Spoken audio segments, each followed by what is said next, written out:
¿Ya se ve? Sí. Bueno, pues ahí va.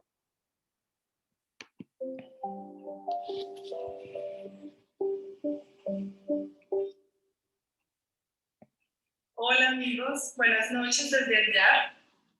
En el video vamos a compartir una información muy interesante con ustedes, puesto que el hecho de que estemos pasando por tiempos sin precedentes, un momento donde nos hemos visto llamados a cuestionarnos muchas cosas de nuestra vida, nos brinda la oportunidad de desafiar esa forma de vida, nuestras prioridades, nuestra forma de pensar y nos obliga a pensar fuera de lo convencional.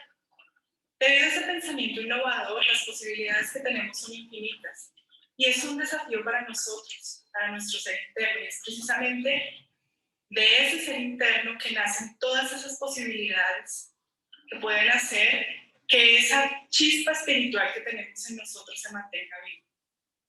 Con este pensamiento es que sentí compartir con todos ustedes una clave para abrir ese tesoro de la paz interna. Ese tesoro que está enterrado en el fondo de nuestra conciencia y que también es nuestro verdadero yo. Alegóricamente podríamos llamarlo la piedra filosofal de los alquimistas, que despierta el potencial interno que está dormido en cada uno de nosotros. Entonces, hoy vamos a hablar sobre la física y la química del Gayatri Mantra. Se trata de un mantra milenario, universal, lleno de poder, inspiración y sabiduría. La ciencia del mantra o mantra liviano es la ciencia de los poderes cósmicos del sonido y del pensamiento. Es muy antigua, es milenaria y se ha practicado desde hace muchísimo tiempo en todas las culturas alrededor del planeta. Fue desarrollada por los antiguos científicos espirituales a quienes conocemos como rishis en India o videntes en el resto del mundo. Dentro de esta ciencia del mantra se tiende a asumir que el mantra significa la repetición de cierto conjunto de palabras, independientemente del hecho si se hace mecánicamente o con la conciencia que hay detrás de las palabras que son dichas en el mantra. Y aunque de cualquier forma la palabra que trae consigo el sonido crea una forma etérica, esta no es muy estable, duradera y efectiva, a menos de que esté acompañada con el poder del pensamiento y la energía y la convicción que hay detrás de ella. La palabra mantra misma significa sobre aquello que se reflexiona, se piensa o se medita para trascender el estado normal de conciencia y llegar a un estado superior de conciencia. Podríamos decir que el mantra es como una semilla. Es una semilla que cuando se nutre con nuestra repetición constante, pero no solamente una repetición que vendría a ser, digamos, el riego constante, pero un cuidado que viene a ser toda la conciencia que hay a la hora de pronunciarlo. Cuando se nutre de esa repetición constante, esta semilla brota y arraiga en nuestra conciencia y se convierte en parte de nuestro ser. Por eso es importante la convicción y la intención que nosotros tengamos cuando pronunciamos cualquier mantra, porque alimentan la semilla y la hacen florecer.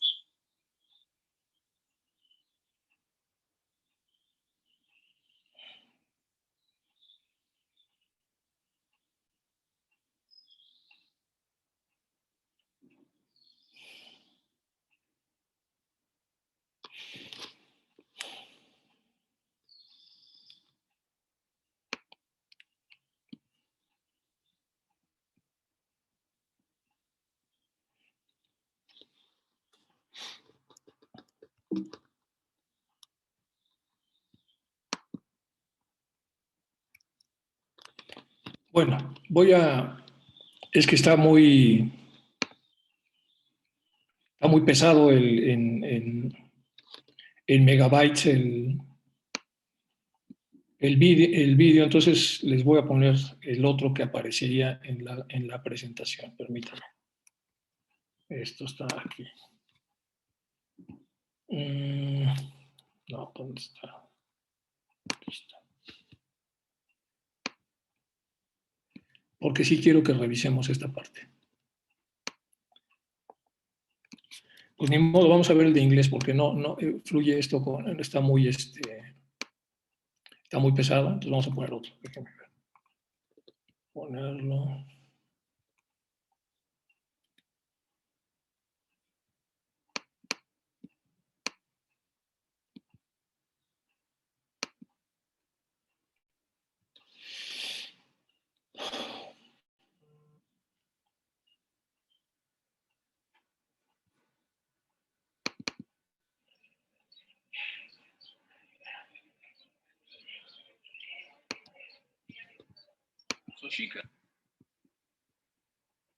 Bueno, déjenme ponerlo. Entonces, dejo de compartir y ahora vuelvo a compartir.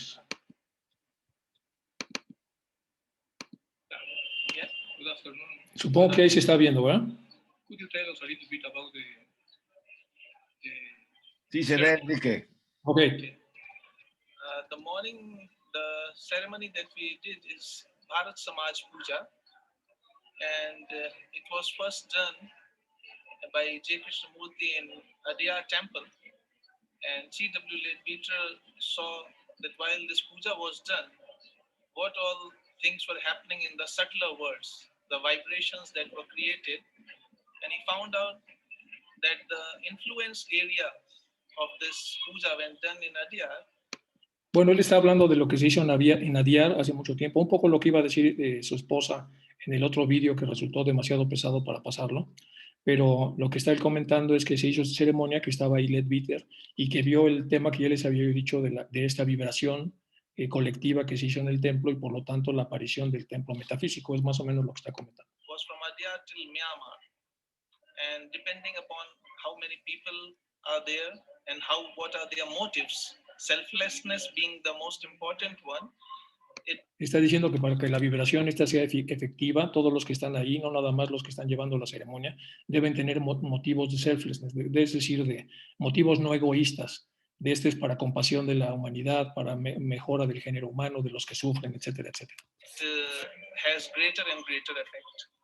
And in this puja, we use the mantras which are collected from Upanishads. And para poder hacer esto, entonces se usan mantras que han salido de los Upanishads, que son los famosos libros sagrados, que yo creo que todos los que están viendo esto lo conocen. This is a symbolical journey. Such as what? Which one, for example? For example, from Mahanarayana Upanishad, they have been taken, and Rig Veda also, their mantras have been taken. And if you también del Rig Veda, además de los Upanishads, es lo que está diciendo. have observed, one of the mantras come again and again, which is the Gayatri mantra. And here we use full Gayatri mantra. Shall I tell you? I think. Okay. Perfect. It is say.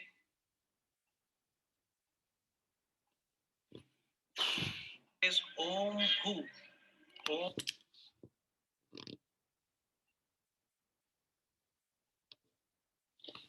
Bueno, mientras reaparece, está hablando él de que todos tienen el prefijo Om.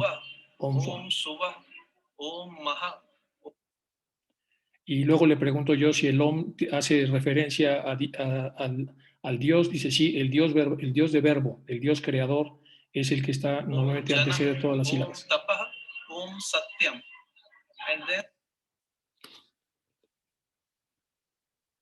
Om Tat Savitur Varenyam Bhargo Devasya Dhimahi Dhiyo Yona.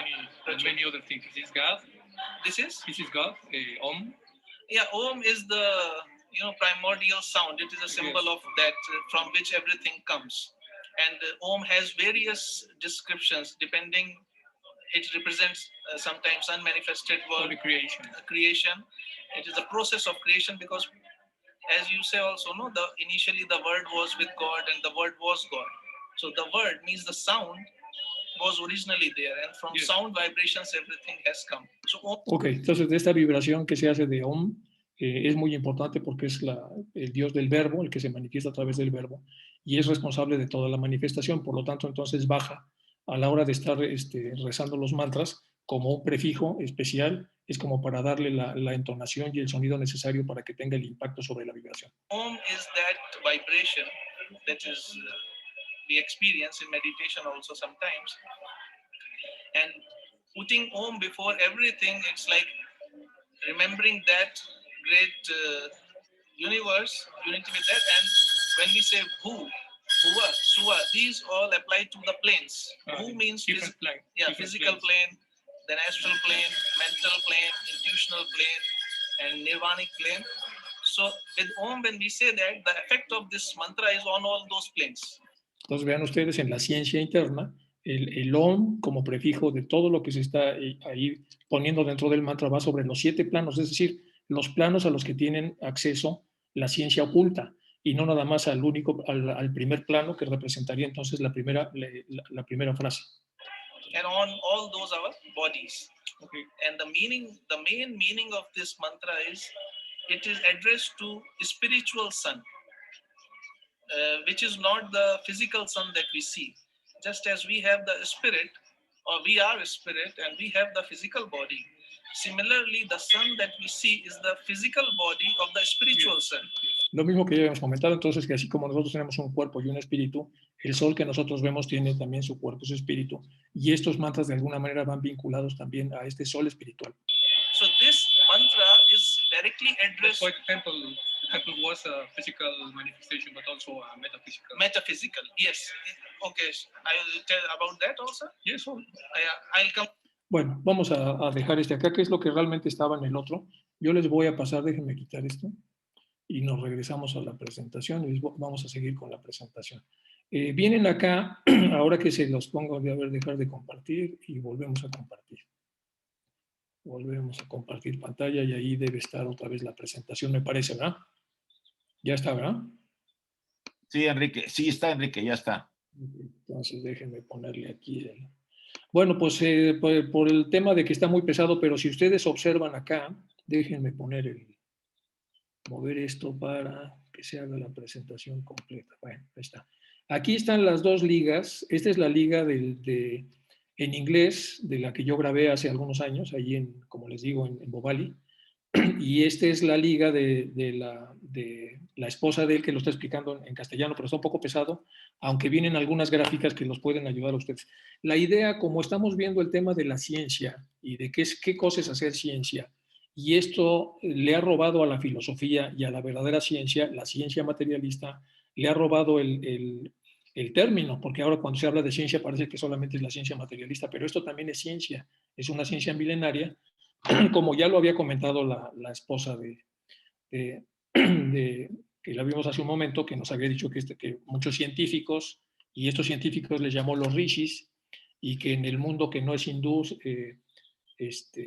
son los clarividentes, pero bueno, ahí entraríamos en otra discusión, pero al final de cuentas ellos son los portadores de las habilidades para observar las verdades y traducirlas a través de los intermediarios a los seres humanos, que tenemos la vocación, la capacidad, el interés y el desarrollo para poder apreciar dichas verdades.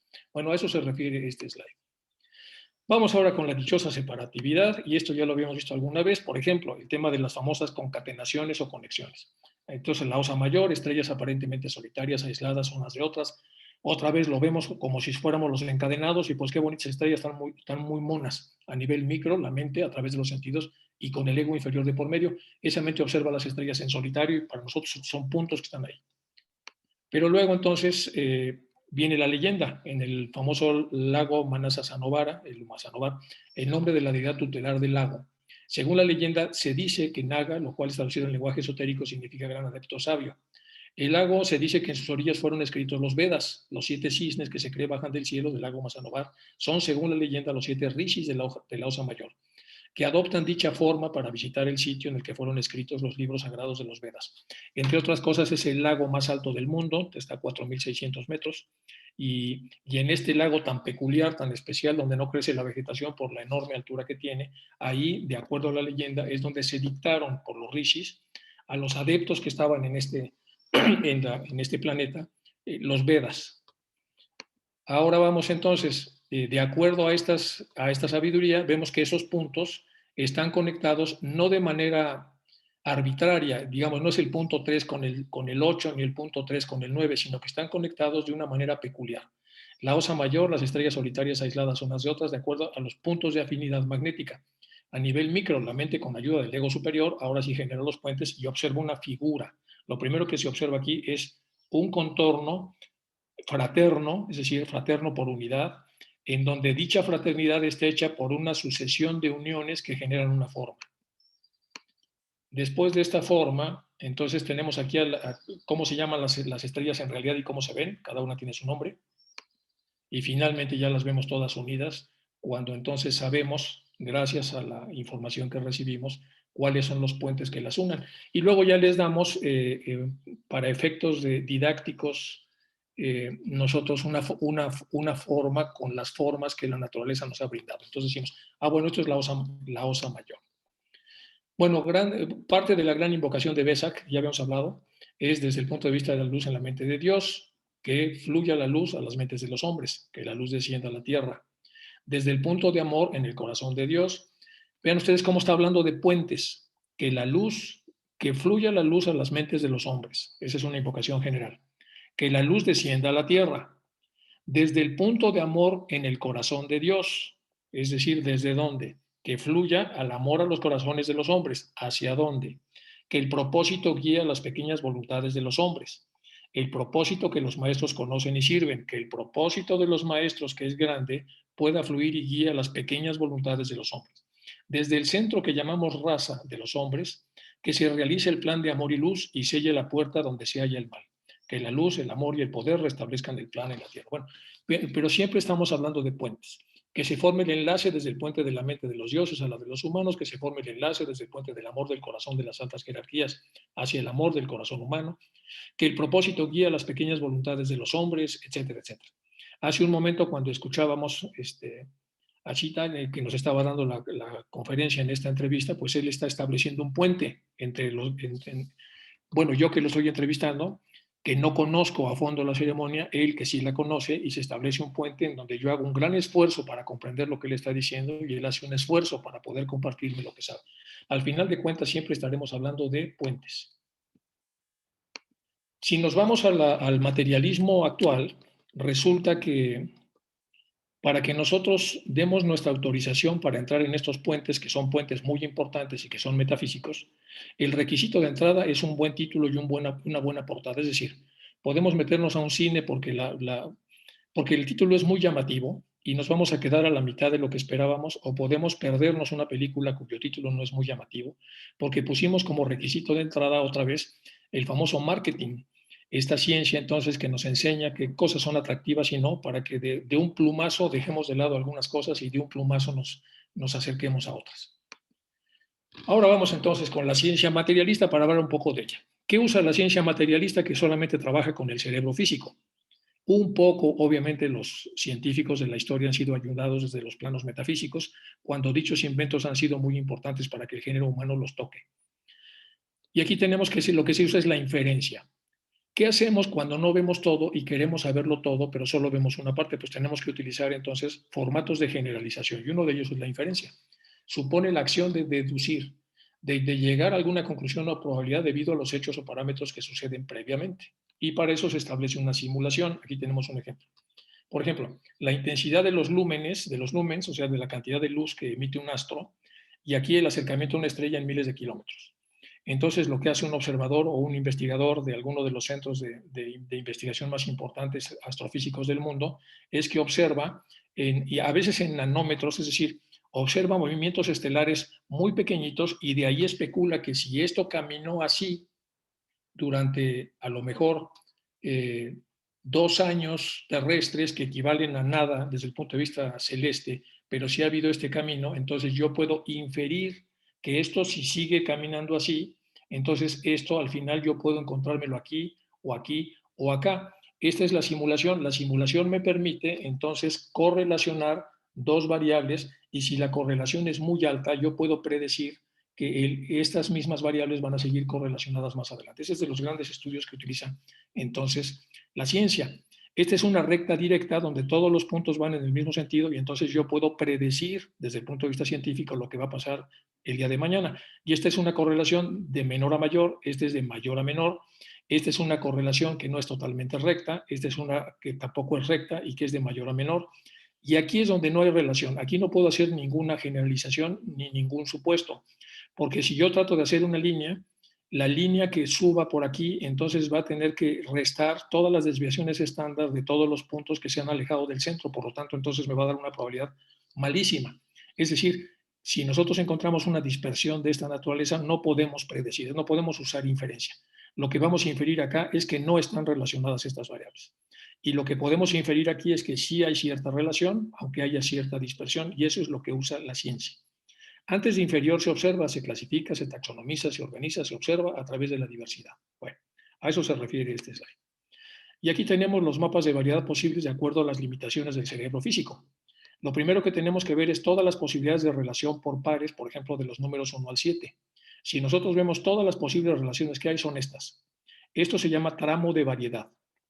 Todas las posibles variedades matemáticas, aritméticas que existen en una relación del 1 al 7 en pares. Entonces el 1 con 2, con 3, con 4, con 5, el 2 con 3, con 4, el 3 con 4, el 4 con 5, etc. Ahí están todos.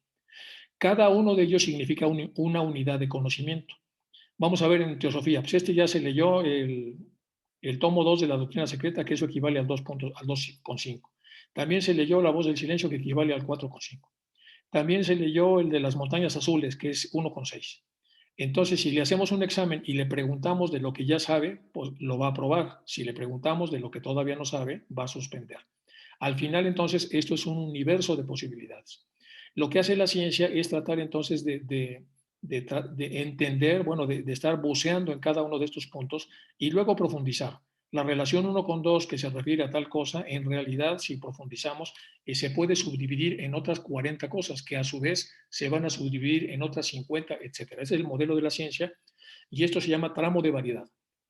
Después hacemos clústeres. Los clústeres pueden ser ahora con pares o tríos. El 1 con 2 con 3, 1 con 2 con 4, 1 con 2 con 5 y ahora tenemos clústeres y aquí ya se nos complicó más. Cuando un ser humano con su cerebro, esto se lo complican así y ya llena una pared de posibilidades, entonces eso ya no se llama tramo de variedad, se llama complejidad. Y cuando hay complejidad hay que hacer ciencia otra vez. La ciencia entonces reduce la complejidad, se hace un reductor de complejidad a través de un clúster. El clúster es un reductor de complejidad porque mete en una caja un pedazo de esa realidad, es el pedazo necesario para poder entenderlo, dado que ya no podemos entender la realidad por la magnitud que la propia realidad ha alcanzado. Por ejemplo, dice entonces, como es en un sol menor, es en una estrella mayor, si usamos la famosa ley de correspondencia del Kybalión. Entonces, como es arriba es abajo. La mayor parte de las estrellas están actualmente clasificadas bajo el sistema de Morgan-Gneeman, que está utilizando las letras O, B, A, F, G, K, M, una secuencia que abarca desde las más calientes, el tipo O, a las más frías, que es el tipo M. Es decir, ahí estamos usando el famoso tramo de variedad. Es decir, ¿cómo clasificamos a las estrellas? Pues de las más calientes y las más frías. Bueno, eso equivale a un número y de ahí viene toda una ciencia que mide el calor de las estrellas y las va poniendo de más frías a más calientes.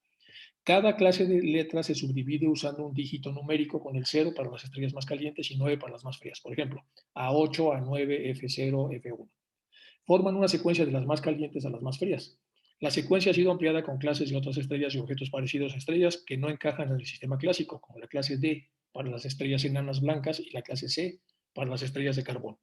¿Cuál es el tamaño real de las estrellas? Pues aquí tenemos una estrella M, que es muy pequeña, y aquí tenemos una estrella O, que es enorme. Eso es desde el punto de vista proporcional para las personas que estamos estudiando, de acuerdo a esta clasificación. Porque cuando nos dicen estrellas, pues no sabemos realmente a qué se está refiriendo. Este es un ejemplo del esquema que hizo la famosa Annie Jump Cannon. Y aquí están entonces la temperatura, porque se basó, como habíamos dicho primero, en temperatura.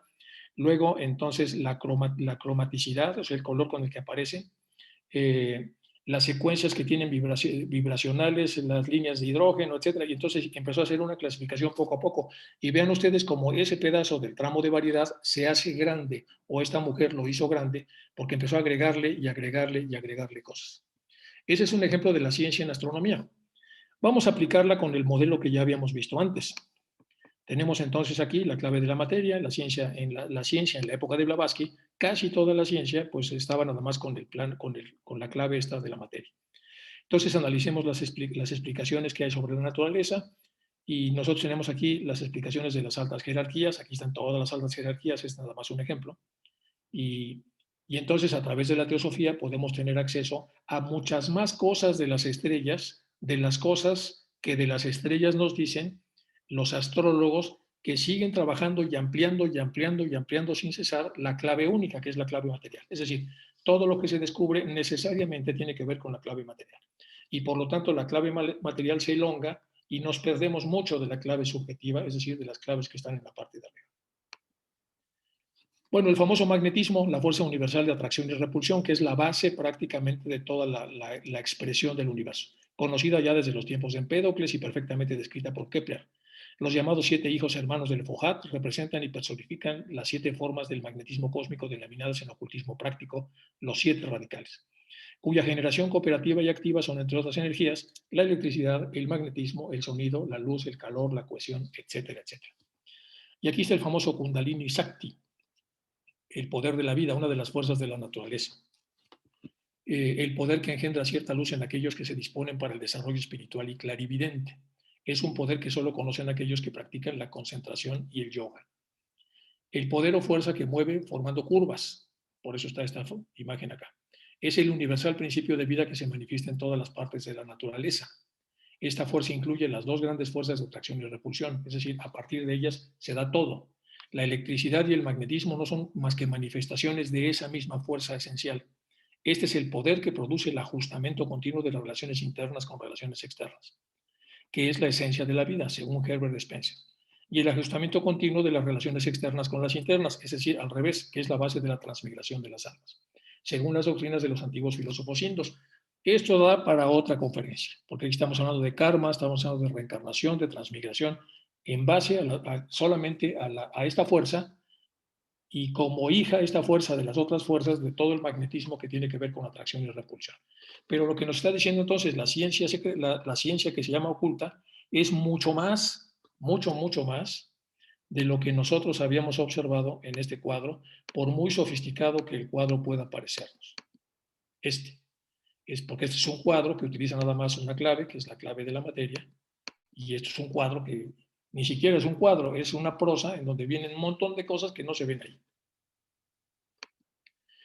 Bueno, Madame Curie, vamos con los famosos científicos intermedios. Solucionó el problema inventando el primer aparato de radiografías móvil, como todos sabemos. Se trata de un coche con un equipo de rayos X. Era la Primera Guerra Mundial y entonces los cirujanos no sabían muchas veces qué estaban haciendo, si era necesario amputar o no un miembro, y entonces con los rayos X se salvaron muchas vidas. Una sala oscura para revelado y un dínamo para generar toda la electricidad necesaria, porque pues, era un coche. El descubrimiento del radio y el polonio permitió definir las propiedades de la radioactividad, un término acuñado por la propia investigadora, es decir, por ella. La constatación de los conocimientos como el uranio emitían radiación se unió a la misma época al hallazgo del electrón, para demostrar que el átomo no era indivisible como se pensaba científicamente. No solamente tuvo que aprender radiología, sino incluso a cambiar una rueda o limpiar un carburador, es decir, se tuvo ella que hacer, se tuvo que preparar como conductora de auto y como doctora, porque esto era para la ciencia médica. Para equipar su primer vehículo contó con la ayuda de la Unión de Mujeres de Francia y de la Cruz Roja, ya que había una gran excitación con este tema, ya que las trabas burocráticas del gobierno eran excesivas, no la dejaban trabajar. La historiadora de la ciencia de Williams College, Naomi Parchov, autora de Marie Curie and the Science and Radioactivity, que es un libro de Oxford University Press, apunta al open mind de su condición de mujer no le facilitó las cosas. Tuvo que montar el servicio radiológico por sí misma sin apoyo del gobierno. O sea, realmente esta mujer tuvo una voluntad inquebrantable. Obviamente la premiaron con 2 premios Nobel, pero hay que ver qué hace uno ante las dificultades. Los científicos de hoy tienen la mesa puesta, tienen presupuesto, etcétera, etcétera. Esta mujer lo tenía súper complicado, salvó muchas vidas y es un ejemplo entonces vivo de una mujer que a través de la voluntad férrea y de sus principios internos puede hacer las cosas que hizo. Luego aquí está pues, el que todos conocemos, don Albert Einstein. Ya sabía lo que era un rayo de luz, una serie de campos eléctricos y magnéticos oscilantes que se mueven casi a 300.000 kilómetros por segundo. La medida media de la velocidad de la luz. Si corriera él junto a un rayo de luz, es lo que dice él, entonces son los haces de luz, sabiendo que no todos los haces van a la misma frecuencia, porque esto además tiene una serie son 299.792 como media, pero entonces todos los haces, que son como cuantos, los cuantos van a diferentes, la gran media es como 300.000 aproximadamente. Y lo que él decía es, si yo corriera junto con un rayo de luz a esa velocidad, podía ser capaz de observar una serie de campos magnéticos y eléctricos oscilantes. Es decir, lo que está diciendo es que nosotros vemos el plano mayábico porque la luz va tan rápido y el universo metafísico va tan rápido que nosotros, yendo tan lento, podemos este plano de manifestación como si fuera una realidad física que no la es. Dice, si a mí me aceleraran a esa velocidad, pues yo ya dejaría de ver la realidad física y empezaría a ver que todo en realidad es una serie de ondulaciones que está detrás de las cosas que aparentemente son el plano físico de percepción, no de manifestación, pero sí de percepción. Pero eso es imposible, dice él. Para empezar, dichos campos estáticos violarían las ecuaciones de Maxwell, que además fueron finamente adquiridas por los británicos en su momento. Lo que dicen las leyes de Maxwell es cómo los campos magnéticos y los campos eléctricos están relacionados entre sí, es lo que él estudiaba. Tal que cualquier variación del campo eléctrico produce un campo magnético y cualquier variación a la inversa produce entonces, afecta a la otra. Las leyes matemáticas que codificaban todo aquello que conocían los físicos del momento sobre la electricidad, el magnetismo y la luz, es lo que se conocían como leyes de Maxwell. Las leyes eran y son bastante estrictas. Cualquier onda en los campos que tiene que moverse a una velocidad de la luz y no puede permanecer estática y eso no tiene excepciones. Bueno, aquí estamos hablando de las electrodinámicas y aquí el fuego. Ahora nos pasamos a la teosofía. Estos son los físicos y estos son los teósofos. Definición: el fuego, elemento primordial, contiene una llama visible, cuerpo, un fuego astral invisible, alma, y un espíritu. Los cuatro aspectos son calor, vida, luz, mente o inteligencia, electricidad, poderes cámicos y moleculares y esencia sintética por encima del espíritu. Es lo mismo que está diciendo Einstein acá, pero obviamente ya con una descripción más metafísica. O sea, son la causa radical de la existencia y manifestación. Es decir, todo viene de esto a lo que Einstein decía que podía viajar a esa velocidad para ver estas ondas o haces. Y está hablando prácticamente de lo mismo. Es decir, Einstein estaba diciendo, si yo pudiera bajar de este nivel, llámese como se llame, a los niveles más bajos, seguramente me encontraría con esto, que es como los dioses seguramente ven la realidad. Ahora, hay que recordar que Einstein sí tuvo contacto con la doctrina secreta a raíz de la correspondencia que él tuvo con uno de sus amigos en donde le comentó que se sorprendería de las cosas que aparecían en esa obra. Dice, te vas a sorprender cuando veas las cosas que dice la señora Blavatsky en relación a muchas de las cosas que tú y yo estudiamos dentro de la física. Ese es el único incidente que yo sepa que tenemos sobre esta relación, pero creo que es un incidente suficientemente válido como para suponer que Einstein de alguna manera bebió de esta enseñanza. El fluido llamado magnético es el fluido invisible que emana de los dedos de un magnetizador, o como sustancia primordial, también viene en la doctrina secreta. También dice, sabemos que la Tierra es un cuerpo magnético. En efecto, como lo han descubierto algunos sabios, como lo afirmó Paracelso 300 años atrás, la Tierra es un enorme imán y está cargada de una clase de electricidad, llamémosla positiva, que desarrolla incesantemente por acción espontánea en su interior o centro de un movimiento. Los cuerpos humanos, lo mismo que todas las demás formas de materia, están cargados de una electricidad de orden opuesto. Llamémosle negativa. Dice Blavatsky, llamémosle positiva. Dice, ¿por qué positivo y negativo? Simplemente son las dos caras de una misma realidad. Debido a que lo positivo normalmente lo utilizamos como un neologismo que habla de las cosas que son buenas y lo negativo de las que son malas. Ahora, con lo que hay organizado y visible, se practica una inferencia, es decir, se especula sobre lo que todavía no pasa o sobre lo que todavía no ocurre o lo que todavía no veo. ¿Cómo se muere una estrella? Pues no somos seres que vivimos 90 años como mucho o 100, no podemos esperarnos a ver cómo se deglute una estrella, entonces tenemos necesariamente que hacer inferencias, es decir, observar diferentes planos de manifestación del universo y de ahí construir una gran simulación y de esa simulación ya observar entonces cómo supuestamente podría hacerse un agujero negro, es decir, hacer una inclusión, una estrella. Bueno, esto ya se ha escrito, este es el de Astrophysical Journal, uno de las grandes revistas que hay sobre astrofísica, y aquí viene uno de los estudios más recientes que hay al respecto, donde se publican pues, en este tipo de revistas. Normalmente las revistas pues, tienen sus volúmenes, sus años de aplicación y obviamente los autores que escriben en ellas. Entonces, en The Astrophysical Journal del 742 al 90, 2011, en diciembre 1, aparece entonces un artículo que habla sobre la extracción electromagnética de energía desde un agujero negro. Y entonces vienen acá todas las citas, si ustedes lo quieren leer, pero este es el típico reporte experimental de lo que estábamos hablando hace rato. Si nosotros nos metemos al detalle en el artículo, vamos a observar entonces cómo se hacen las inferencias a base de sofisticados programas matemáticos en donde pueden rastrear o simular pequeños movimientos muy pequeños, muy discretos, y de ahí pueden ellos, estos grandes modelos o grandes programas, porque ahora son programas los que hacen esto, pueden hacer una enorme simulación de cómo se forma el agujero negro y cómo engulle a través de la gravedad que tiene a todo lo que está a su alrededor. Investigación en ciencias de la salud, que ahora nos viene bien por el tema de la pandemia. Bueno, pues la ciencia de la salud hace mucha investigación desde el punto de vista epidemiológico. Y tenemos, ¿qué deseamos observar? Pues lo descriptivo o lo analítico. Si fuera descriptivo, tenemos los reportes de casos, los casos en serie y los estudios transeccionales. Y si fueran analíticos, son los case studies y los cohort studies. Aquí tenemos algunos ejemplos al respecto. Aquí tenemos, por ejemplo, en una población dividimos a la gente. ¿Está enferma, sí o no? Pues los que sí, los pasamos de este lado, los que no de este lado. Y de este otro lado, ¿estuvieron expuestos a otras personas enfermas, sí o no?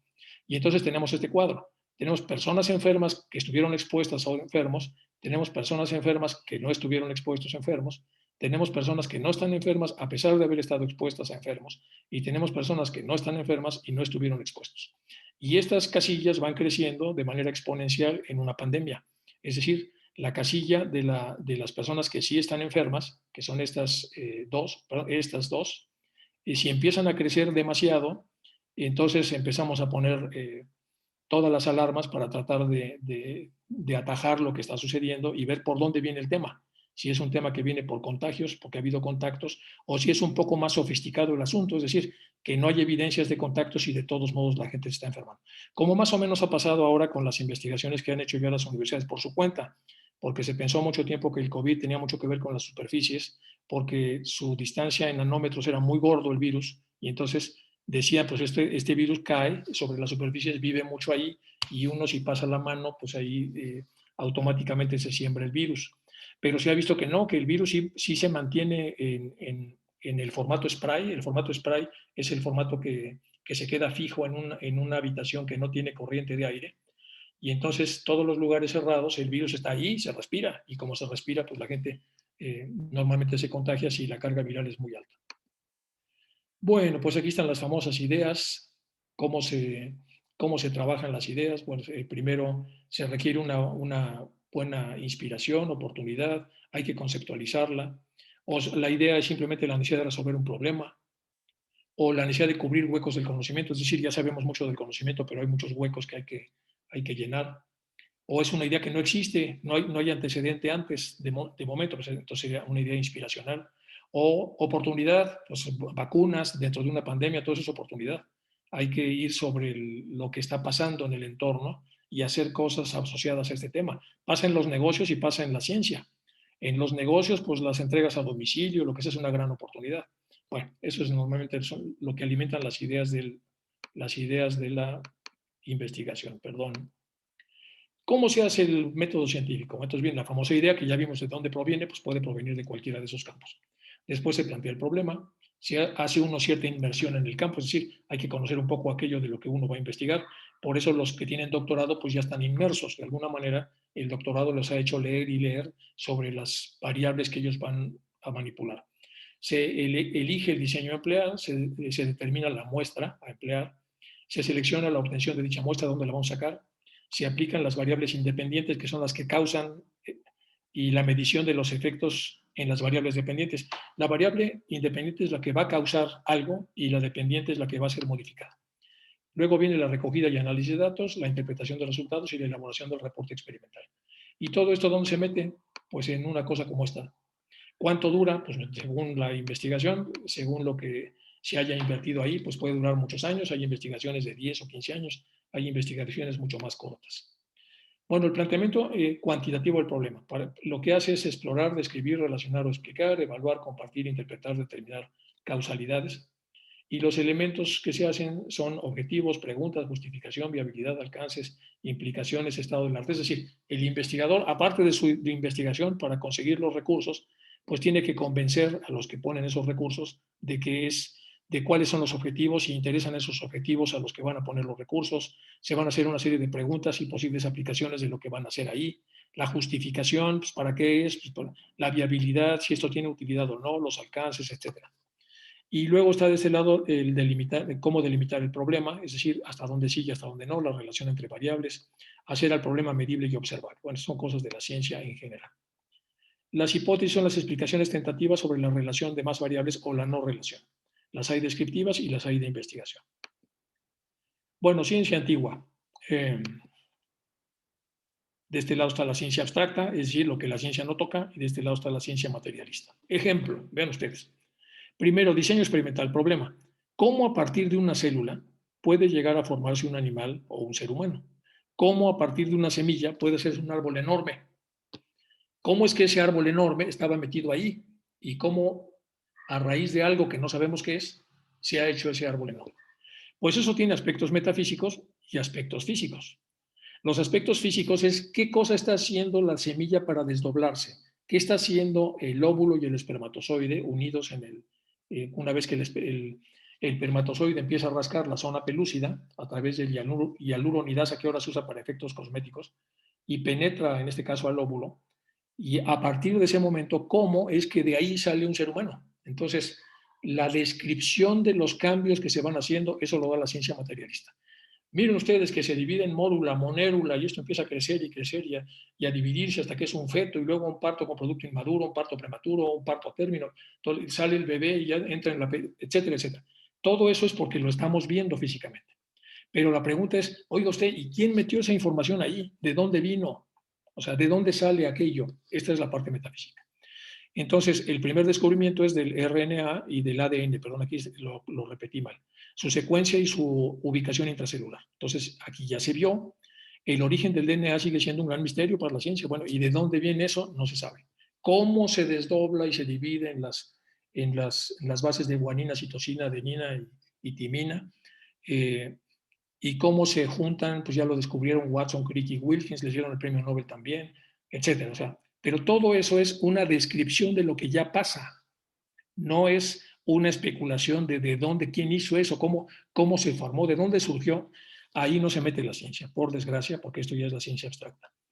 En el 2018, científicos de todo el mundo han logrado aplicar estas técnicas para monitorizar el desarrollo de embriones de vertebrados.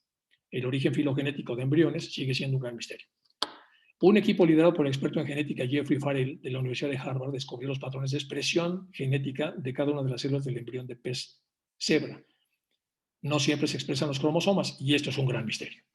Lo que están viendo ahora es que a pesar de que la información genética haya entrado al ribosoma para la producción de ciertas proteínas, que a su vez van a tener mucho que ver con la expresión de estos genes en el cuerpo, no siempre se van a expresar, a veces sí y a veces no. Y otra vez, ese es un gran misterio para la ciencia materialista. Un estudio liderado por la Universidad de Carolina del Norte, en Chapel Hill, ha corroborado algunas proteínas impulsan la transferencia del código genético ADN-ARN, que pueden condensarse en gotas que se adhieren al ADN, y según Science, estos estudios demuestran el papel que desempeña la separación de fases de uno de los misterios fundamentales de la vida, la expresión selectiva de los genes. ¿Por qué a veces sí, por qué a veces no? Antes pensábamos que a fuerza era que sí, pues resulta que no, que es que a veces sí y a veces no. El tema de la expresión. Y aquí vienen los artículos. A raíz de todas estas cosas que cada vez se empieza a ver que las cosas no son 2 más 2 es 4, la primera, las ciencias económicas también migraron hacia teoría de juegos para ver cosas que no son tan contundentes. La física clásica migró hacia la física cuántica, y muchas de las ciencias han empezado a cuestionar que no podemos dar como verdades absolutas cosas que en realidad son relativas. Entonces, una de las grandes revistas que ya le entró a esto es Nature, y Nature no es una revista común y corriente, es una revista que se publica desde 1869. Los números, si ustedes se meten a internet, pueden ustedes rastrear el primer número de esta revista, es decir, la de 1869, y de ahí hasta hoy. Es una revista con mucha reputación. Y entonces salió este artículo, Scientists Rise Up Against Statistical Significance. Los científicos, y es un artículo muy sólido, están empezando a cuestionar que las verdades científicas sean realmente verdades, porque empiezan a hacer agua por todos lados una vez que son analizadas en otro estado de cosas. Y aquí vienen algunas de las conclusiones que saca ese mismo artículo, que ustedes, por cierto, pueden bajar de la red porque está en Internet. Entonces tenemos otra vez lo mismo. La filosofía Vedanta es la ciencia de lo abstracto, la única realidad, mientras que el universo concreto es considerado como una ilusión. La ciencia materialista es la ciencia de lo concreto en el plano de manifestación físico, de aquello que la filosofía Vedanta llama ilusión. Bueno, así se las gastan entonces la ciencia material y la ciencia Vedanta. Y ahora vamos a ver los errores que se cometen cuando no se bebe de los dos lados del río. Para afirmar que el hombre es descendiente modificado de alguna forma preexistente, dice Charles Darwin, es menester averiguar antes si varía en sí mismo, por poco que sea, en su conformación corporal y facultades mentales, y acaso, de ser así, si las variaciones transmiten a su prole siguiendo las leyes que rigen para los animales inferiores, tales como la transmisión de los caracteres de la misma edad o sexo. Por lo que podemos juzgar, dada nuestra ignorancia, si son dichas variaciones debidas a las mismas causas o dependen de idénticas leyes que los demás organismos, por ejemplo, las de correlación de efectos hereditarios de uso y la falta de uso. Aquí viene la famosa adaptación del más apto. Está sujeto el hombre a las mismas deformaciones debidas a la cesación del desarrollo, duplicación de partes, etc., y presenta en sus anomalías alguna reversión del tipo de conformación anterior y antigua. Natural también es preguntar si, como tantos otros animales, el hombre ha dado lugar a variedades y razas tan distintas entre sí que deben clasificarse como especies dudosas. Bueno, esto está en una de sus obras, no es la obra más importante de él, pero esta obra se llama El origen del hombre. Es una obra traducida también al castellano y que se publicó pues, desde tiempo inmemorial también en España, en esta casa editorial de Valencia. A mi modo de ver, dice entonces este libro, de la manera más evidente es que el hombre desciende de una forma inferior, aunque todavía no se hayan podido descubrir hasta el presente los eslabones de conexión intermediarios. Origen del hombre, página 143, edición castellana. Cuna y antigüedad del hombre. Naturalmente nos vemos conducidos a investigar cuál ha sido el lugar de nacimiento del hombre, tomando el punto, etcétera, etcétera, en el que sus antecesores han divergido en el tronco catiríneo. Esto es Charles Darwin, Origen del hombre, página 57. Es decir, lo que estamos viendo aquí. Y ahora vamos a ver lo que dice H.P. Blavatsky. Las teorías erróneas de la monogénesis y de la descendencia del hombre de los mamíferos en lugar de mamíferos del hombre son fatales para la perfección de la doctrina de la evolución, según enseñan las escuelas modernas, siguiendo las teorías darwinistas, y tendrían aquellas que ser abandonadas en vista de las dificultades insuperables con que tropiezan. Solo la tradición oculta, si los términos ciencia y conocimiento son negados en este particular a la antigüedad, fíjense lo que dice aquí H.P., si los términos ciencia y conocimiento son negados a lo que pasaba en la antigüedad, como diciendo, pues, está usando un sarcasmo, es decir, pues claro que se hacía ciencia antes, entonces si la tradición oculta, dice, estoy usando tradición oculta porque no quiero usar ciencia porque ya le quitaron entonces a todo lo oculto la posibilidad de ser ciencia. Puede subsanar las incompatibilidades y llenar este vacío. Un axioma talmúdico dice, si quieres conocer lo invisible, abre bien tus ojos a lo visible. Bueno, eso es Blavatsky, doctrina secreta. Esta misma dificultad debiera inspirar a los evolucionistas mayor prudencia en sus afirmaciones. Pero ¿por qué es imposible la evolución si el hombre fue creado de ser perfecto y luego se degradó? Cuanto más solo podía aplicarse al hombre externo, físico, según se observa en Isis sin velo, la evolución de Darwin principia en el punto medio, en vez de comenzar para el hombre como para todas las demás cosas desde lo universal. El método aristotélico baconiano podía poner sus ventajas, pero ya ha demostrado indudablemente sus defectos. Pitágoras, Platón, que procedían desde lo universal hacia abajo, o sea que iban bien, resultan ahora, a la luz de la ciencia moderna, más sabios que Aristóteles, pues este último combatía y condenaba la idea de la revolución de la Tierra y aún de su redondez. Bueno, otra vez Blavatsky, tomo 3, página 175. Bueno, como verán, aquí es donde empieza a ver el formato de corrección entre la doctrina oculta y la ciencia posterior a la revolución industrial, que va muy rápido, que va muy pronto, que utiliza neologismos, que se ha dedicado a adelgazar el peso que tienen las antiguas tradiciones y la ciencia oculta, incluso la ha hecho aparecer como una ciencia exótica y que forma parte de una historia en donde el hombre era pues, mucho más primitivo de lo que es hoy, y todo ese tipo de condicionamientos ya son reales el día de hoy. Por lo tanto, hay que entender que una charla como la que estamos viendo ahora es un poco compleja para una persona que esté mucho más metida en en el ángulo de la ciencia y no esté suficientemente abierto para poder contemplar la otra parte de la realidad. Vamos a ver algunas otras artículos científicos que se han hecho. Aquí voy a aprovechar para tomar algunos de los que hemos hecho en el equipo donde yo trabajo y donde participa también Isaac. Este es un estudio de liderazgo que está relacionado con intrepidness y non-monotonic rationality recommended to hiding older workers. Bueno, esto ya se hizo. El primer autor es Isaac, el segundo soy yo. Él estaba en aquel entonces en la Sociedad Teosófica del campus de Adyar, por eso dice TS Campus Adyar India. Y aquí hay varios de los que cuando yo trabajaba en un centro de investigación en aquel entonces, y esto ya se publicó. ¿Y dónde se publicó? Dice en An International Double Blind, bueno, que es una revista en donde se hace una selección cuidadosa, ciega, de los artículos para seleccionar los que son buenos y los que no son buenos y poderlos publicar. Este es otro artículo que dice Rational versus Heuristic Motives, What Matters when Redeeming the Pledge. Estos son los Advances in Behavioral Finance and Economics. Y este es un journal no común y corriente, es el Journal de la Academy of Behavioral Finance en el volumen 1 y esto es del 2011 también. Bueno, estos son los artículos que nosotros hacíamos dentro de los formatos de investigación en los que estamos metidos. Este es un artículo muy bonito, Victimization, Remittances and American Product Preferences in Mexican Families. Primero hicimos este artículo general, que se pueden rastrear en Google académico a través de este y luego bajan ustedes el PDF del artículo. Y luego de este artículo, lo que hicimos acá fue que muchas de las familias pobres en México que mandan a que los hombres van a Estados Unidos a trabajar y envían remesas, queríamos ver si la victimización de las esposas y de las madres que quedaban en México tenía un impacto sobre la cantidad de dinero que mandaban en las remesas.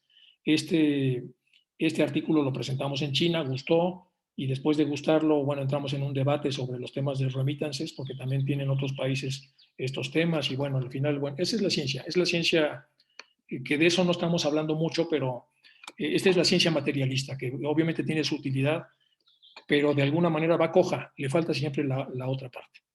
Este es otro de los artículos, bueno, este es uno porque involucra cuestiones de desarrollo interior.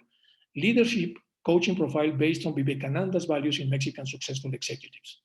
Este es un artículo que ya se publicó en un libro científico, gustó mucho porque lo que hicimos fue modelizar a la enseñanza de Vivekananda y de ahí sacamos un modelo y lo vinculamos al Leadership Coaching Profile y vimos si había relación entre esta forma de liderazgo y los valores de Vivekananda. El artículo existe, lo podemos compartir, aquí vienen los resultados y bueno, la idea de esta parte es mostrarles lo que ya hemos hecho de desarrollo científico y publicaciones en revistas internacionales, tanto Isaac, que es el que lleva, como saben ustedes, las clases de los lunes, como un servidor y el equipo con el cual trabajamos y en el cual trabajó Isaac o trabaja a distancia y que hemos hecho pues varias de este tipo. Es decir, hemos contribuido a la ciencia materialista hasta que poco a poco empezamos a meter autores del calibre de Vivekananda y tratamos de demostrar que era posible.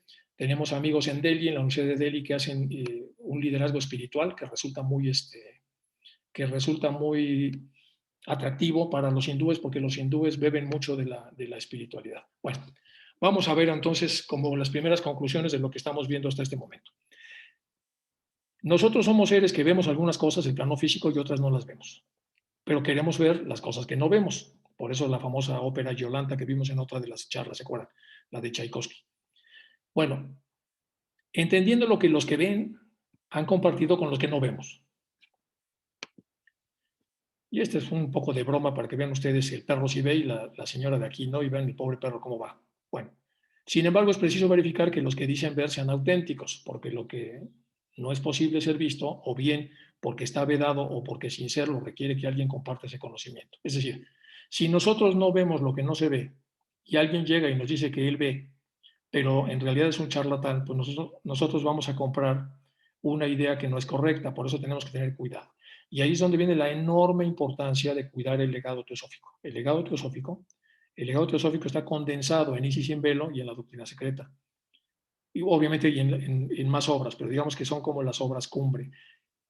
¿Qué significa cuidarlo? Pues que no lo podemos alterar. No podemos hacer inferencias sobre él. No podemos hacer correcciones. No podemos generar supuestos, no podemos escribir otra obra como si fuera la doctrina secreta, segunda versión o lo que sea. Tenemos que cuidarla porque no es nuestra. es algo que vamos a pasar a las siguientes generaciones, porque en el entendido de que las siguientes generaciones van a ser superiores a nosotros en muchas habilidades, ellos en un momento dado podrán comprender mejor lo que nosotros no podemos ver. Es decir, lo que no podemos ver, debemos tener cuidado y no tratarlo de ver a como dé lugar. El único camino es el desarrollo interior. Bueno, haciendo esta aclaración, y viene aquí un montón, es que falta mucho material. Ya les había comentado que no nos va a dar tiempo de verlo todo. Entonces, vamos a ver partes de filosofía y un montón de cosas que vienen más adelante. Entonces, yo creo que voy a dejar hasta acá el contenido y vamos a pasar a preguntas, si les parece. Y después de las preguntas que puedan surgir de lo que hemos visto hasta ahora, ya pondremos algún día entre semana, probablemente 2 o 3 sesiones más para poder acabar el material, porque hay mucho material que revisar y nos vamos a meter más a fondo con un montón de cosas. Entonces aquí están los 7 elementos cósmicos de la ciencia oculta, que ya lo veremos con un poco más de cuidado en las siguientes charlas. Vamos apenas en la 109, vamos a la mitad del todo el material que hay. Entonces lo vamos a ver con cuidado después, si les parece, más adelante, porque sí falta mucho, faltan muchas cosas que ver. Y algunas muy importantes. Y siempre vamos a estar relacionando ciencia con espiritualidad. Entonces lo veremos con calma y si les parece entonces, si te parece, Isaac, abrimos para que la gente pueda, voy a dejar de compartir. Preguntas, chicos, preguntas, comentarios, quejas o lo que fuere.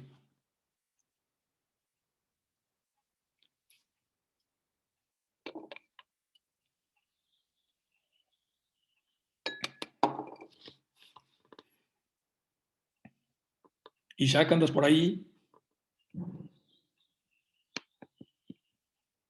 Sí, sí, Enrique. Voy a abrirle a todos. Ok. A ver, déjame.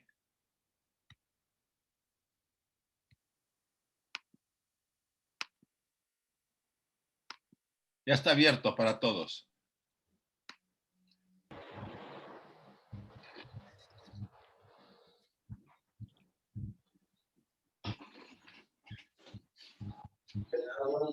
Enrique, ¿cómo estás? Tu audio está apagado. Tu audio está apagado, Enrique. Ah, gracias, perdón, Luis. Estaba echándole fijada que no hablaba y era yo el que estaba apagado. Ok. Sí, Enrique, primero felicitarte, gracias. Creo que si te hubiera escuchado años antes, hubiera tenido más facilidad en hacer mis tesis y entenderlo mucho mejor. El otro es, sí, pues mi mundo es más de ciencia, ¿no? Últimamente la vida me ha dirigido a matemática pura y a física pura. Perteneciendo a la Sociedad Teosófica desde que tenía 18 años. O sea, ya ha pasado casi 20 años con respecto a ello. Y bueno, la vida ha hecho que vaya y venga, y la ciencia me hizo dar cuenta cosas que despertaba y decía, oye, yo leí esto en libros de Sociedad Teosófica hace mucho tiempo, entonces iba y rebuscaba y en verdad estaban ahí, ¿no? Con respecto a ese punto y a este cruce entre ciencia y teosofía, por ejemplo, sé que la cuarta dimensión está en relación al cuerpo astral, ¿no? Y lo estuve buscando a través de la ciencia, y la ciencia me trae por la parte de matemática a muchas más dimensiones, y en la física cuántica en niveles inferiores a otras dimensiones más que el cuerpo físico no lo puede ver. Entonces quisiera saber si no he tenido la oportunidad de leer toda la doctrina secreta, me es muy denso todavía, y quisiera saber dónde lo podría encontrar o dónde podrías darme pautas como para poder tener esa claridad, ¿no? De esa cuarta dimensión, o si hay más dimensiones realmente como lo dice la ciencia, ¿no? Ese Bueno, es mi... a ver, yo no sé si pueda contestarte bien esto, pero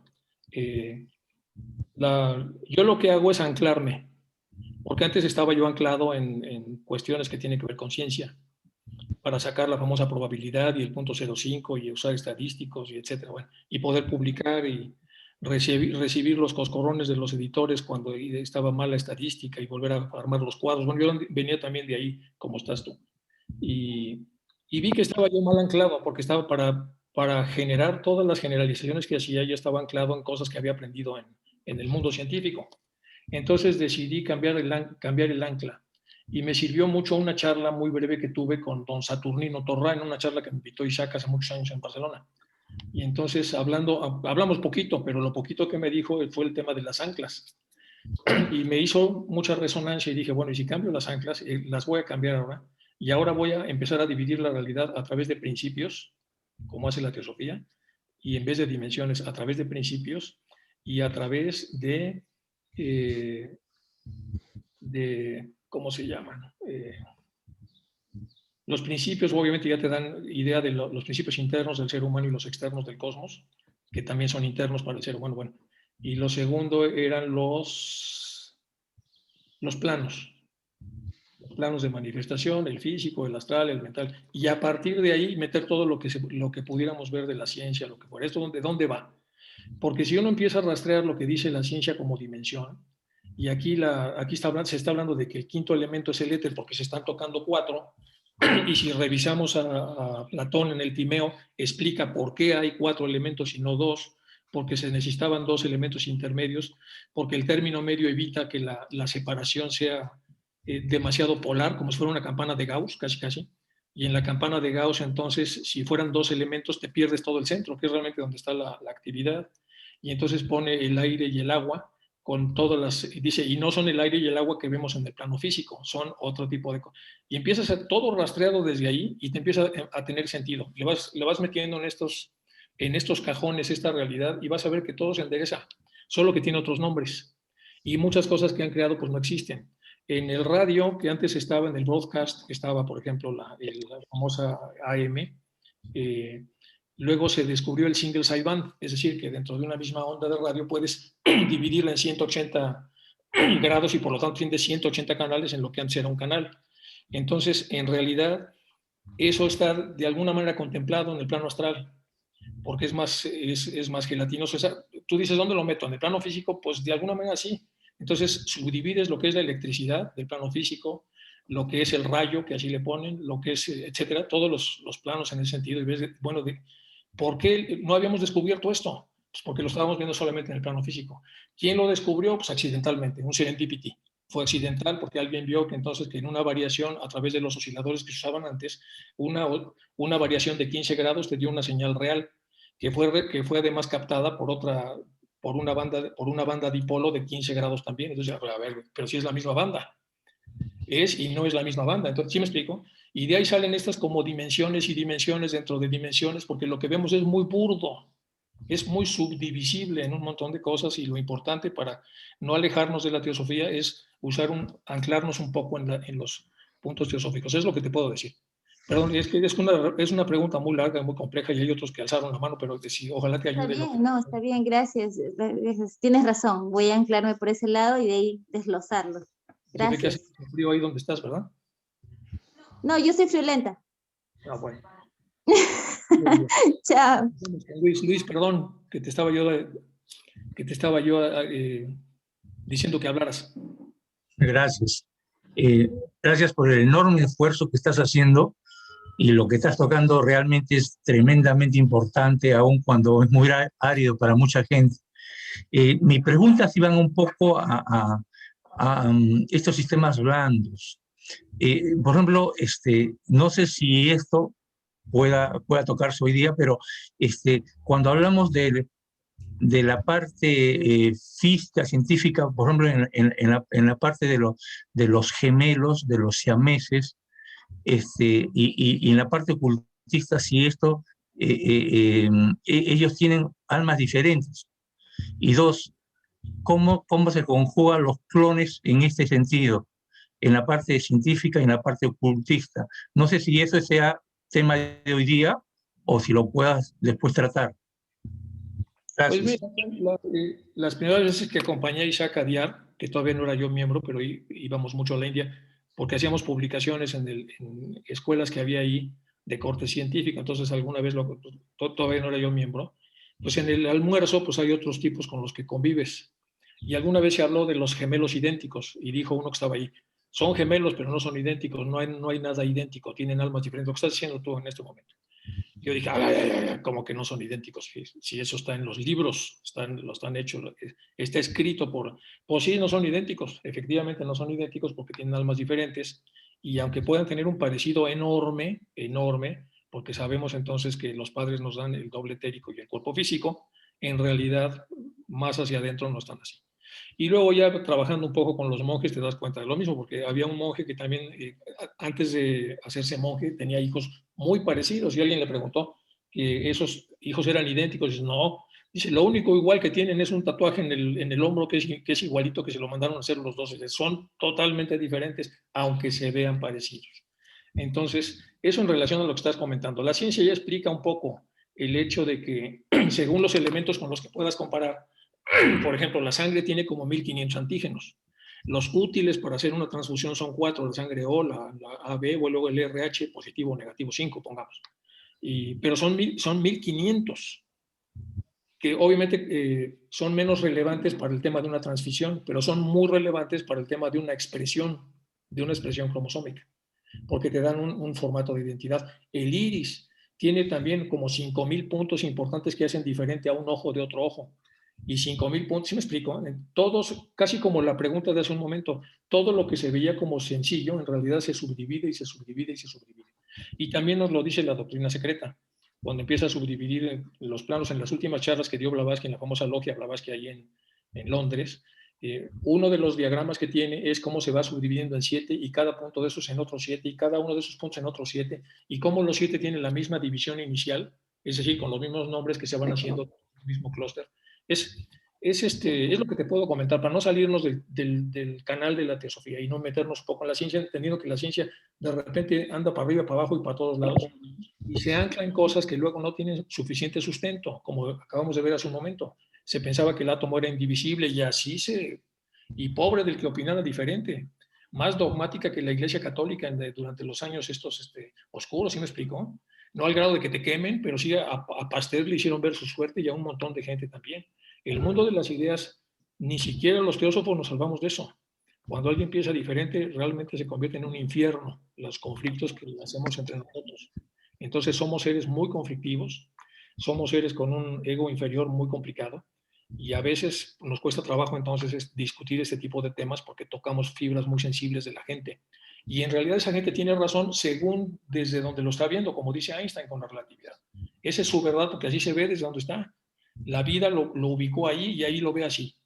Y a nosotros nos ha ubicado en un plano donde vemos mucho. Entonces tenemos que tener a veces cierto tacto para generar las posibles respuestas. Y las respuestas están en la doctrina secreta. Es cosa nada más de buscarlas con calma. Y si las buscas vas a encontrar tú mismo la respuesta a lo que estás ahí comentando, para no entrar en la división de genética y lo que sea, que a mí me maravilló al principio. Yo tenía todos los libros. La biología molecular del gen me fascinó. Pero pues ahora ya estoy más bien, ya estoy viendo la realidad desde otro ángulo. Para mí eso ya es historia. Ya, por supuesto, tengo los libros, los puedo un poco revisar, pero todo lo veo ya desde el ángulo que he decidido observarlo en esta parte de mi vida. Bueno, Luis, espero no haberte deshecho. Gracias. Bueno, el famoso Salomón.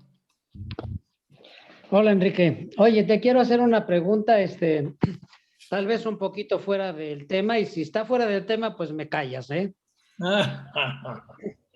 Bueno, ya estás viendo mi papada, ¿no? ¿Verdad? Porque no está, ahí está. Ahora sí ya ves mi papada.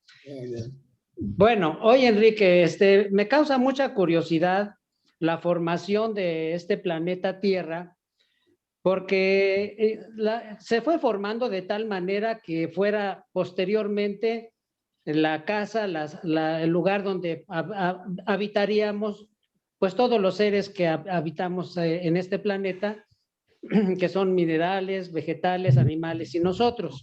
Los famosos reinos. Y entonces me causa mucho curiosidad y admiración que el planeta tiene un campo magnético, tiene una atmósfera y tiene un eje que no está vertical, sino ligeramente inclinado para que tengamos las 4 estaciones del año, las cuales pues nos favorecen mucho, ¿no? Bueno, Aparte tiene un movimiento de rotación tan perfecto que en 24 horas, bueno, aproximadamente, pues da un giro y además se traslada alrededor del Sol en 365 días casi perfectamente en ese tiempo. Y además cuando está en el perigeo, se acelera más que cuando está en el apogeo. Es increíble todo eso. Mi pregunta es, ¿esto tiene que ver con la influencia que tiene la divinidad en que nosotros los humanos y todos los seres que habitamos la Tierra tenga esas condiciones? Esa es mi pregunta. Disculpa, a lo mejor me salí un poquito del tema. No, es una pregunta interesante. Mira, a ver cómo te contesto esto, si puedo. Voy a hacer mi esfuerzo por contestarlo. Alguna vez, cuando estaba dando clase en una universidad y me tocó convivir con profesores de física y tal, y hablamos primero de una obra muy bonita de Isaac Asimov que se llama El Bardo Inmortal. El Bardo Inmortal es que dos hombres solitarios en una Navidad conviven juntos y era el decano de historia y el decano de física. Y se empiezan a tomar unos tragos y como ya estaba medio borracho el de física, dice, fíjese usted que hicimos una máquina del tiempo y empezamos a traer grandes personas del pasado. Y el otro, el de literatura, perdón, que era, dice el de literatura, este está ya borracho, dice, no, trajimos a tal y trajimos a William Shakespeare. Y entonces el de literatura dice, ¿cómo que trajo a William Shakespeare? Dice, sí, y de hecho lo inscribimos en el curso de Shakespeare que hay en la universidad. Pues sí, yo dirijo ese curso. Dice, y empezó a recordar a un señor ya pues con un abrigo avejentado y todo, y dice, ¿y qué pasó con ese hombre? Porque fue a 2 o 3 clases y no regresó. Dice, ¿cuánta humillación puede soportar un hombre? Dice, usted lo suspendió, es decir, lo reprobó en su propia cátedra. Ya habían modificado tanto a Shakespeare que el propio Shakespeare reprobó o suspendió su cátedra. Entonces, otra vez volvemos te comento esta anécdota porque si tú pones a un teósofo y a un físico clásico a discutir, y la pregunta es, ¿la Tierra siempre ha sido así, con ese perigeo, con esa inclinación del eje, siempre ha sido así? El físico te va a decir, pues sí, la Tierra siempre ha sido así. Y el teósofo te va a decir, pues no, la Tierra no ha sido así, ha cambiado el eje, antes no había estaciones del año, antes, etcétera. Es más, ahora como el eje rotó, lo que ahora es Noruega era realmente el Ecuador, de acuerdo a lo que dicen las enseñanzas. Y lo interesante aquí es, ¿qué tienes que hacer para explicar eso? O sea, ¿qué cosas pudieron suceder desde el punto de vista físico, pero también metafísico, para que estos cambios pudieran darse? Y la segunda anécdota que te voy a decir es uno de los libros más exitosos que hay en Estados Unidos para enseñar física, que se llama La física de los superhéroes. Era un profesor de física que no lograba animar a los estudiantes a estudiar física hasta que se le ocurrió hacer un libro que se llama Física de los superhéroes. ¿Se acuerdan que hay 2 Supermanes? El primer Superman era un Superman que podía brincar 11 metros. El segundo ya volaba y cargaba cosas, y etcétera. Pero el primero volaba 11 metros. Entonces le dijo a los alumnos, ¿cuál puede haber sido la masa, el tamaño de la masa de Krypton, que era el planeta de Superman, para que cuando llegue a la Tierra pueda brincar eso? ¿Y cuánto puede brincar un astronauta en la Luna? ¿Y cuál es la masa? ¿Sí me explico? Y los alumnos dijeron, ¡ay, qué interesante!, ¿no? Empiezan poco a poco o sea, se les hace interesante el utilizar la física para hacer cálculos cuando esos cálculos tienen que ver con el foco de interés de ellos. Entonces, te quiero contestar de esa manera, Salomón, porque muchas veces en la función en la que hacemos las preguntas, pues esas respuestas de lo que tú estás preguntando ya están en la doctrina secreta, ya están de alguna manera contestado. Pero yo creo que nosotros como teósofos debemos dar el brinco a lo que dice la física convencional y lo que dice la teosofía en relación al planeta, a cómo se fue formando, en los cambios de los ejes que tienen, y tratar de entender cómo pudo haberse dado eso desde el plano físico, pero entender que hay muchas jerarquías involucradas con esto, para producir la atmósfera que ya comentabas, etcétera, que es como la raíz de tu pregunta. Entonces, en una conferencia de este calibre, que es de teosofía, pues por supuesto que vamos a decir que sí. Y si fuera otra, y si están tus hijos en la escuela y se lo dice a la profesora, pues la profesora a lo mejor los castiga. Y dice que no, que eso es realmente como dicen nosotros, que es esa famosa guerra del conocimiento de la que te estaba yo hablando hace un momento. Entonces, lo que nos hiciste acá es toda una reseña de cosas que no sé si las hemos visto completas o no con Isaac desde que empezaron las charlas de los lunes, pero que están en la doctrina secreta. Ahí podemos ver un poco no es nada más el famoso meteorito ese que cae, es mucho más complejo. Y no es nada más el hombre primitivo del neandertal y lo que fue, es mucho más atrás. O sea, todo es una historia mucho más larga y el único que puede contárnoslo bien es la doctrina secreta.